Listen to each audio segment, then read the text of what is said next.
मग मी या कुत्र्याला पण आता ओरडायचं होतं का ग? हाय गाईज, आणि मला खूप जण म्हणत होते की तू व्हिडिओ मराठीमध्ये का नाही करत, तर मी ह्या व्हिडिओ मराठीमध्ये करतेय. माझा आवाज खूप जास्त घाण बसलाय आणि मी खूप आजारी आहे, बट स्टील मला प्रॉडक्ट रिव्ह्यू करायचा आहे अँड दिस प्रॉडक्ट की तुम्हाला विश्वासच नाही बसणार, कारण की आपल्याला म्हणजे गर्ल्सला आयब्रोज करायचा किती ताप होतो हे मला चांगलंच माहिती आहे.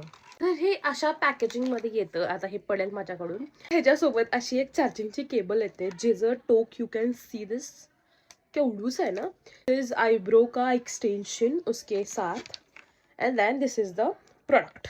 तर हे प्रोडक्ट असं दिसतं आणि ह्याला हे जे आहे ना हे रिमूव्हेबल आहे. जस्ट गोल फिरवा निघतं. तर this is for our face as well as our upper lips. Okay, एवढूसच आवाज करतो. ह्याला जस्ट चार्जिंग करायचं, तर खाली पॉइंट आहे, तर ह्याला चार्जिंग करायचं आणि जस्ट सिम्पली आपल्याला असं फिरवायचं आहे. आयब्रोज यू कॅन सी, माझे आयब्रोज खूप जास्तच करायला आलेत. एक तर तुम्ही मगाच माझे आयब्रोज बघितले होते, माझ्या आत्ताचे आयब्रोज बघा, वाटते ना मी केलेत. हे बघा, हे असं होते आणि हे आता असे झालेत. म्हणजे हे वर्क तर डेफिनेटली करतं आणि मी खूप दिवस झाले वापरतीये. खूप छान प्रोडक्ट आहे. So if you want it, give it a try definitely.